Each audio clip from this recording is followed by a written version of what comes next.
जब एंकर बड़ा हो जाता है ना तो उसके साथ सबसे पहला मसला होता है उसकी कंटेंट लीक होना शुरू हो जाता है। अंदर एक ऐसे शख्स ने ऐसी हरकत की है तो जिम्मेदारी तो मेरे ऊपर आई। ये बताएं, आपको लग रहा है कि इमरान खान दोबारा वज़ीर आज़म बन सकते हैं? मेरा ख्याल में अगर ऐसा होता है अनफॉर्चुनेटली तो गलत होगा। इलेक्शन का जो मर्जी रिजल्ट आ जाए, कोई ना कोई पार्टी सड़क पे होगी। इमरान खान साहब की सियासत को आपने खत्म करना है ना, आप इनको दोबारा वज़ीर आज़म बना दें। अगर मरियम नवाज वज़ीर आज़म बनती हैं तो कैसी वज़ीर आज़म होगी? इमरान खान साहब में और मरियम नवाज साहिबा दोनों की मैंने काफ़ी। आप तो बहुत ज़्यादा कामयाब हैं, तो कितनी औरतें आपके पीछे? मेरे पीछे 2 औरतें हैं जी। उन्होंने मुझे सपोर्ट किया, उन्होंने कहा जी पैशन है, शौक है। मैंने कहा जी पैशन भी है, शौक भी है। शुक्र है कि आप नहीं है चीफ इलेक्शन कमिश्नर। मसला और ज्यादा बढ़ जाता। और मेरे ख्याल में अगर आप चीफ इलेक्शन कमिश्नर होते तो बात यहाँ तक पहुंचनी नहीं थी। मंसूर, पर्सनल सवाल पूछ सकता हूँ अगर आपकी इजाज़त? अस्सलाम वालेकुम, ईद मुबारक। और रिपोर्टर्स और एंकर्स का एक बड़ा मसला होता है। हमारे लिए ईद वही होती है जब तक हमें फ़ोन ना आए, स्टूडियो से फ़ोन ना आए, किसी और स्टूडियो से ना फ़ोन आ जाए, और फिर हमें वहाँ पे चले जाना पड़ता है। क्या करें, यही हमारा काम है। बट आई होप कि आप सबकी ईद अच्छी गुजरी होगी। आज मेरे साथ पाकिस्तान के इस वक्त के नंबर 1 एंकर जो हैं मंसूर अली खान, वो मौजूद है। और ये मैं अभी से नहीं, मैं पिछले 1.5-2 साल से मैं ये समझता हूँ कि जितनी progress as a anchor Mansoor ने की है वो हम में से किसी ने नहीं की। सो मेरे साथ है मंसूर। ईद मुबारक एंड कॉन्ग्रेचुलेशंस यार, आप तो माशाल्लाह रोज़ बरोज़ बहुत अच्छे अच्छे प्रोग्राम्स कर रहे हैं। सर आपको बहुत बहुत ईद मुबारक हो, आपकी टीम को मेरी तरफ से ईद मुबारक, आपके व्यूअर्स को भी बहुत बहुत शुक्रिया। आप जैसे सीनियर की तरफ से ऐसे अल्फाज मेरे लिए बाइस फ़ख्र हैं। एंड दैट्स ये जो अभी आप कह रहे थे कि आप काफ़ी देर से ये बात कह रहे हैं, आप यकीन कीजिए कि आपकी ये बातें और आपकी ये सपोर्ट जो है ना, इससे बंदे का जिसे कहते हैं ना खून डबल हो जाता है आपकी इस तरह की बातें सुन के। Thank you so much for this. नहीं, यू वेलकम। अब मुझे ये बताएं कि जब एंकर बड़ा हो जाता है ना तो उसके साथ सबसे पहला मसला होता है उसकी कंटेंट लीक होना शुरू हो जाता है। हमारे साथ भी हुआ था आपके साथ भी हो गया। हमारे साथ तो हमें फिर भी आइडिया कि किस चैनल ने किया, आपके साथ किसने किया? ये मुबशर साहब चैनल का काम नहीं था। हमने उसको पूरी तरह इन्वेस्टिगेट किया और आपने बिल्कुल सही कहा कि कोई ना कोई मीर जाफ़र मीर सादिक निकल आता है। तो हमारे साथ भी जो है वो हमारी टीम का ही एक बंदा था, हमें उसके ऊपर शक है। हमने काफ़ी इस पर अपने कंप्यूटर्स का फोरेंसिक करवाया, सारा डेटा निकलवाया, डिटेल देख एक निकलवाई। तो इवन हमारे पास अब टाइम कोड्स तक आ चुके हैं कि कब ये काम हुआ, किस डेट पे, किस टाइम पे एग्जैक्टली ये सब कुछ हुआ। तो एविडेंस अब काफ़ी हद तक आ चुका है। अब ज़ाहिर बात है इसके ऊपर गुस्सा भी आता है, अफसोस भी होता है, लेकिन it's not the first time कि मेरे साथ ये इस तरह हुआ है, माजी में भी हो चुका है। अच्छा मंसूर, लेकिन आपके अपने ताल्लुक तो ख़राब हो गए होंगे ना PMLN से बहुत ज़्यादा, इसकी वजह से? नहीं, नॉट एक्चुअली, ऐसी बात नहीं है।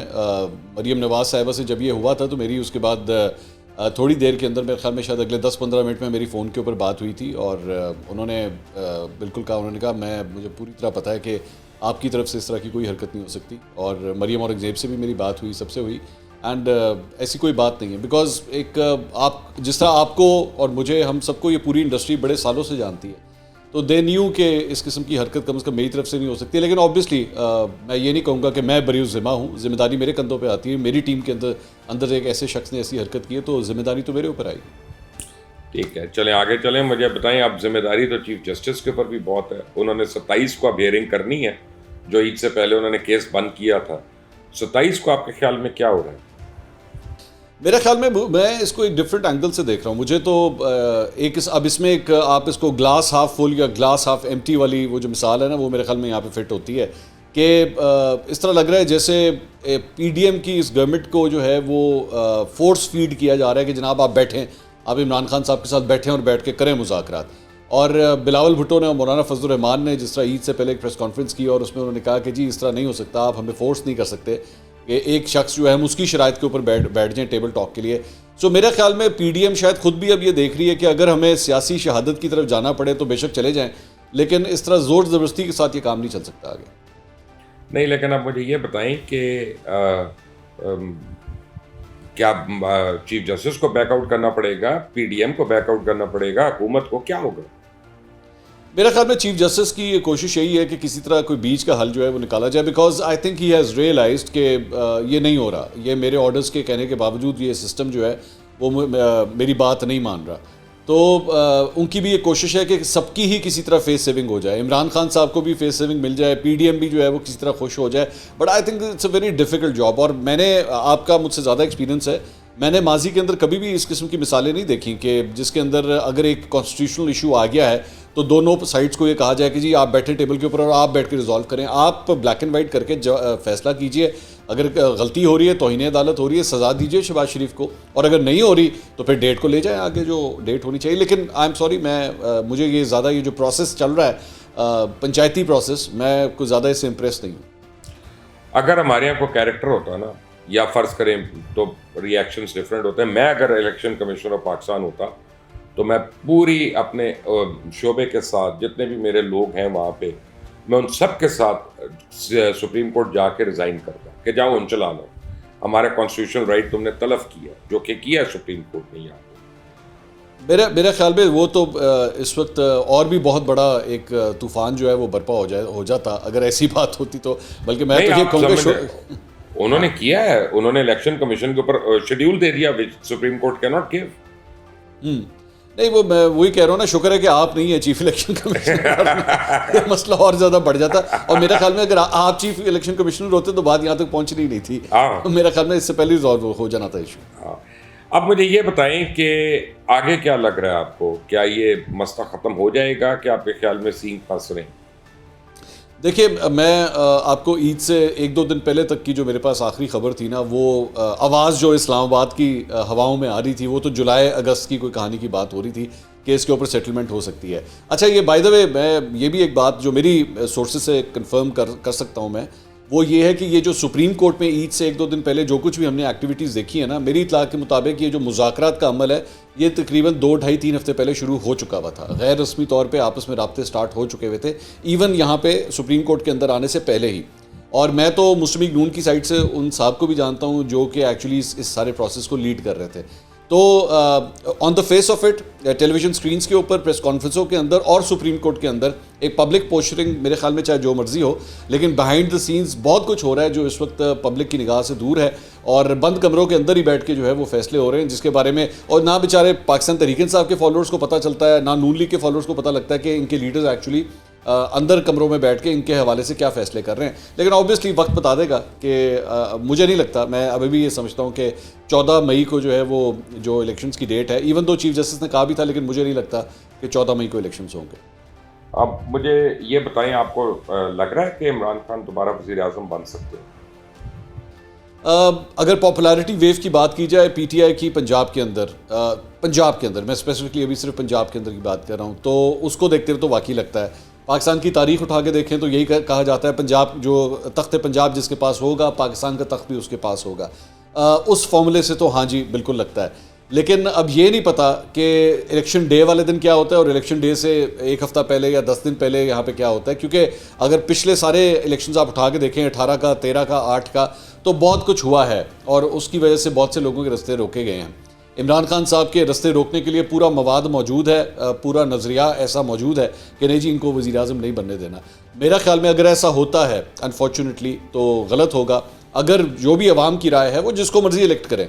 आप अच्छी तरह जानते हैं, मैंने खुद इमरान खान साहब पे काफ़ी तनकीद की है और मैं उनके स्टाइल ऑफ गवर्नेंस से इख्तलाफ करता हूँ, उनकी स्टाइल ऑफ पॉलिटिक्स से भी मैं इख्तलाफ करता हूँ, लेकिन फिर भी अवाम की जो राय हो, अगर वो ये समझते हैं कि इमरान खान साहब को ही उनका वज़ीर आज़म होना चाहिए, तो we all need to respect that. हाँ ठीक है, वो करें, लेकिन ये है कि ये भी देखना है कि सोशल मीडिया पे बॉट्स कितने हैं, रोबोट्स कितने हैं, और वो कितने को पोस्टर लगा रहे हैं और प्रमोट कर रहे हैं, और हकीकी अवाम कितनी है ये भी पता चलेगा। बट एक बात तो तय है ना मंसूर, कि इलेक्शन का जो मर्जी रिजल्ट आ जाए, कोई ना कोई पार्टी सड़क पे होगी, चाहे जल्दी हो चाहे लेट हो, लेकिन होगी ज़रूर। हाँ, ये आपकी बात बिल्कुल दुरुस्त है, मैं आपकी बात से एग्री करता हूँ। और डिपेंड करेगा कि मैं तो यहाँ पे ना जारी बात है, हमारे दोस्त हैं जावेद चौधरी साहब, मुझे उनका ना एक जुमला बड़ा पसंद आया हुआ है और वो मैं आपके साथ शेयर करना चाह रहा हूँ।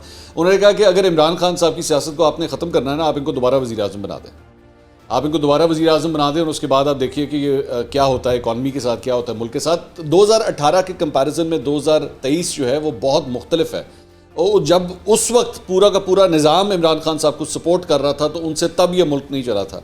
तो 2023 के अंदर जब ये पूरा निज़ाम ही इनको सपोर्ट नहीं कर रहा और उसके बाद ये मुल्क के वज़ीर आज़म बनेंगे, तो फिर किस तरह इस मुल्क को चलाया जाएगा? We'll have to wait and see. मैं शुरू में कोई जजमेंट नहीं देना चाहता, लेकिन उम्मीदें कुछ मुझे ज़्यादा नहीं है उनसे। तो चलें एक लम्हे के लिए सोचते हैं, आपने ये इमरान का बता दिया, अगर मरियम नवाज वज़ीर आज़म बनती हैं तो कैसी वज़ीर आज़म होगी? मेरा नहीं ख्याल कोई बहुत ज़्यादा फ़र्क होगा इमरान खान साहब में और मरीम नवाज़ साहिबा दोनों के। मैंने काफ़ी इंटरव्यूज़ किए हुए हैं, मैं दोनों से काफ़ी मेरी मुलाकातें हुई हैं। अगर आप मरीम नवाज़ साहिबा को भी देखिए ना तो उनके साथ उनके अंदर भी कुछ ऐसी क्वालिटीज़ हैं जो इमरान खान साहब के अंदर हैं। फॉर एग्जांपल उन्होंने आज तक, पहली बात तो मरीम साहिबा ने आज तक कोई इलेक्शन ही नहीं लड़ा, कभी भी नहीं लड़ा। उन्होंने सूबाई इलेक्शन तक नहीं लड़ा हुआ आज तक। अपनी वालदा की कैंपेनिंग ज़रूर की थी लेकिन ख़ुद कभी इलेक्शन नहीं लड़ा। उसके बाद आपने ख़ुद किसी गवर्नेंस की पोजीशन को कभी नहीं संभाला हुआ, कभी कोई मिनिस्टर तक नहीं, सूबाई मिनिस्टर तक नहीं रही हुई। तो इससे बड़ा फ़र्क पड़ता है। और दूसरी बात यह है कि इमरान खान साहब और मरीम नवाज़ साहिबा के अंदर एक और क्वालिटी भी बड़ी मुश्तरक है, वो ये है कि दोनों ने आज तक कभी अपने ज़रिए माश के लिए कोई काम नहीं किया हुआ, ना कभी कोई नौकरी की है, ना कभी कोई बिज़नेस किया है। और मैं इस बात का बड़ा फर्म बिलीवर हूँ कि एक अच्छा पॉलिटिशियन जो है ना, अगर अपने किसी ज़ाती हैसियत में एक अच्छा एडमिनिस्ट्रेटर हो, वो या कोई कंपनी चलाता हो या कोई बिज़नेस चलाता हो या इवन वो नौकरी कहीं पे करता हो, मेरा ख्याल में he can also turn into a good politician, क्योंकि वो बड़े फिर ऑर्गेनाइज तरीके से अपने पूरी एडमिनिस्ट्रेशन को लेके चलता है। शाहिद खान अब्बासी साहब एक बहुत बड़ी एग्जांपल है इस बात की। मैं अगर पिछले 4-5 वज़रा आज़म की अगर बात करूं तो बहुत अच्छी राय उनके बारे में पाई जाती है कि वो बड़े अच्छे एडमिनिस्ट्रेटर थे। तो मरियम साहिबा का जो ड्रॉबैक है वो भी वही है जो इमरान खान साहब का है कि आज तक कभी कोई ऐसी पोजीशन नहीं संभाली हुई। मंसूर, पर्सनल सवाल पूछ सकता हूँ अगर आपकी इजाज़त? जी जी प्लीज़ गो अहेड। बात यह है कि मैं तो पाकिस्तान में जिसको जानता हूँ इस वक्त सब ने, ज़्यादातर ने पोर्चुगल में जाके परमानेंट रेजिडेंटशिप ले लिया, गोल्डन वीज़ा ले लिया, कहीं दुबई का ले लिया, कहीं ने कहीं और का ले लिया। आपने कहाँ का लिया? नहीं सर, मेरे पास कोई ऐसी सिटीजनशिप नहीं है, ना कोई इमिग्रेशन के लिए अप्लाई किया हुआ है। मैं इस वक्त पूरी, वो जैसे कहते हैं ना, जड़ें हमारी पाकिस्तान के अंदर ही हैं, पाकिस्तान से बाहर कुछ भी नहीं है। नहीं, वो ठीक है, लेकिन सवाल ये पैदा होता है कि वो ऐसी कौन सी बात है जो हर ब्यूरोक्रेट को, हर रिटायर्ड फौजी को, हर रिटायर्ड जज को, हर बिजनेसमैन को, हर पॉलिटिशियन को नज़र आ रही है कि पाकिस्तान में उनका फेथ इतना है कि वो एक टांग बाहर रख दें? मेरे ख्याल में मुझे नहीं पता, शायद ये मेरी कोताही होगी या मेरी कोई कमी होगी कि मैं इन लाइंस के ऊपर नहीं सोचता। ऐसा नहीं है कि मैं बाहर नहीं गया हुआ, मैंने तकरीबन 20-25 मुल्क घूमे हुए हैं, माशाल्लाह आपने भी बहुत ट्रैवल किया हुआ है, लेकिन मैं 2-3 हफ्ते से ज़्यादा बाहर नहीं रह सकता। मेरी पता नहीं कोई तबीयत ही ख़राब होना शुरू हो जाती है। अपनी मिट्टी के अंदर आके अपने लोगों में जब तक मैं वापस ना आऊँ मुझसे रहा नहीं जाता। और यकीन कीजिए ऐसा नहीं है, मैं झूठ बोलूँगा अगर मैं ये कहूँ कि पिछले 15-20 साल में कभी ऐसा ख्याल नहीं आया 2-3 दफ़ा ख्याल आया। मेरी अपनी फैमिली जो है, जो मेरा ननियाल है ख़ास तौर पे, वो तो पूरा का पूरा इस वक्त अमेरिका और कनाडा के अंदर मौजूद है। मेरा हार्डली कोई ननियाल पाकिस्तान के अंदर है। और उन्होंने बड़ा मुझे कन्विंस करने की कोशिश की कि भाई आप इधर आके आने के बारे में सोचें, यहाँ पे बैठ के काम कर लें, आपने जो भी करना है। मैंने कहा जी मैं नहीं कर सकता, I just can not calculate कि मैं कभी सोचूं इस मुल्क को छोड़ने का। और अल्लाह करे ये मेरा ये जज्बा जो है आगे भी इसी तरह चलता रहे, मैं इस मुल्क को ना छोड़ूं कभी भी। बिल्कुल सही कह रहे हैं आपको, लेकिन आपको एक बात बताऊँ कि मैं अपने एक्सपीरियंस से एक बात बताऊँ तो मैं ज़रूर सोचता हूँ। मैं ये झूठ नहीं बोल सकता कि मैं ऐसा सोच नहीं रहा, आज तक नहीं सोचा। आप सोचने में मजबूर है, उसकी वजह यह है कि जब आपके बच्चे बड़े होते हैं ना मंसूर, तो फिर आप ये देखते हैं कि आप अपने बच्चों को क्या ऑप्शंस दे रहे हैं लाइफ में। मेरा तो गुजारा नहीं होता बाहर, लेकिन आपने ये देखना है कि भाई वो उनके लिए तो ऑप्शंस खुले हो ना लाइफ में। That is how one thinks. वो बशीर साहब, वो उनकी ज़िंदगियां हैं, मैं ये बड़ा फर्म इसके से बिलीव करता हूँ। उनकी ज़िंदगियां हैं, मैं उनको कभी भी नहीं रोकूंगा, उन्होंने जहाँ भी जाना हो वो जाएं। ज़ाहिर बात है ये तो मेरी मर्ज़ी है ना, मैं पाकिस्तान में रह रहा हूँ। मेरे 3 बेटे हैं मेरे, वो कल को कहते हैं जी हमने यूके जाना है या अमेरिका जाना है, कनाडा जाना है, उनकी ज़िंदगी है, वो जो मर्ज़ी फैसला करें, मैं अपनी मर्ज़ी उनके ऊपर थोप नहीं सकता। बट हैविंग सेड दैट, मैं उस तरह का भी शख्स नहीं हूँ कि मैं कहूँगी क्योंकि मेरे बच्चे बाहर हैं तो मैं भी जाना है, मैं ये नहीं कर सकता। मुझे अपनी मुझे अपनी इस फील्ड से ना प्यार है, मैं अब एक जुनून के साथ ये काम करता हूँ। और यकीन कीजिए कि I enjoy it every day when I wake up in the morning. तो मैं अपनी इस फील्ड को एंजॉय करता हूँ, ये मुझे ड्राइव करती है, मुझे इसके अंदर एफर्ट करने की कोई ज़रूरत ही नहीं होती। तो जब आपको एक ऐसी चीज़ मिल जाए, एक ऐसा पेशा मिल जाए जो आपको खुद चला रहा हो, आपको भगा रहा हो, तो मेरे ख्याल में इससे ज़्यादा खुशकिस्मत आदमी कोई नहीं होता। और मेरे ख्याल में इस फील्ड में आने की वजह से मैं अपने आप को काफ़ी खुशकिस्मत कंसिडर करता हूँ। माशाल्लाह, एंड यू आर, इसमें कोई शक नहीं है। अब ये मुझे बताएं कि हर कामयाब आदमी के पीछे कोई ना कोई औरत ज़रूर होती है। आप तो बहुत ज़्यादा कामयाब हैं, तो कितनी औरतें आपके पीछे? मेरे पीछे 2 औरतें हैं जी। एक जो है वो मेरी वालदा हैं, जिनकी दुआओं की वजह से और परवरिश की वजह से शायद यहाँ तक पहुँचे जैसे भी पहुँचे। और एक मेरी बेगम है, क्योंकि मेरी बेगम ने मैं actually I am one of those few people जो शादीशुदा था जब वो इस फील्ड में आया आज से 15 साल पहले।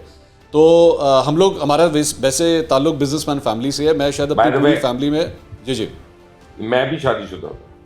अच्छा आप भी शादीशुदा थे तो वो नहीं, लेकिन एक डिफरेंस ये था कि मैं एक बिजनेसमैन फैमिली से ताल्लुक़ है, और मैंने जब इस फील्ड में आके आगाज़ किया था तो मैंने एक रिपोर्टर के तौर पे आगाज़ किया था, और मेरी सैलरी जो थी वो उस वक्त, पहली सैलरी मैं आज भी याद है, 33,700 रुपये थी, ये सैलरी थी मेरी। तो वो जो सैलरी थी वो मैं ऑलरेडी जो इनकम कमाता था, मेरे ख्याल में शायद उसका ये 1/4 भी नहीं था जो मैं जिस तरफ चल पड़ा था। तो बेगम से मैंने डिस्कस किया, obviously she is my life partner, तो उन्होंने मुझे सपोर्ट किया। उन्होंने कहा जी पैशन है, शौक है। मैंने कहा जी पैशन भी है, शौक भी है, मुझे बहुत मज़ा आ रहा है इस फील्ड के अंदर। उन्होंने कहा बस ठीक है, आप कंटिन्यू करें, कोई ऐसी बात नहीं है, हम जैसे तैसे भी है इसी तरह अपनी ज़िंदगी गुजारेंगे। और अल्लाह का लाख लाख शुक्र है कि आज 15 साल के बाद भी जो है वो, मैं इस वक्त जिस घर से आपसे मुखातिब हूँ, ये एक 10 मरले का घर है, और इसमें हम बहुत हंसी खुशी इसके अंदर रहते हैं, क्योंकि सारे इकट्ठे जुड़ के रहते हैं।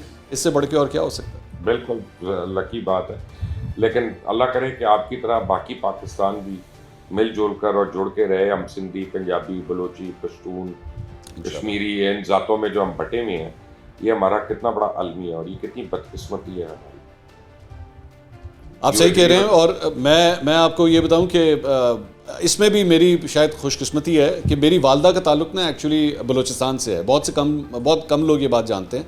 उनका ताल्लुक कोयटा से है और हज़ारा कबीले से है। वही हज़ारा कबीला जो अक्सर जो है वो टारगेट किलिंग्स का निशाना बनता रहा है, और जिनको सुसाइड बॉम्बिंग का भी निशाना बना है जी, इल फेटेड। तो मेरी वालदा का ताल्लुक उसी कबीले से है।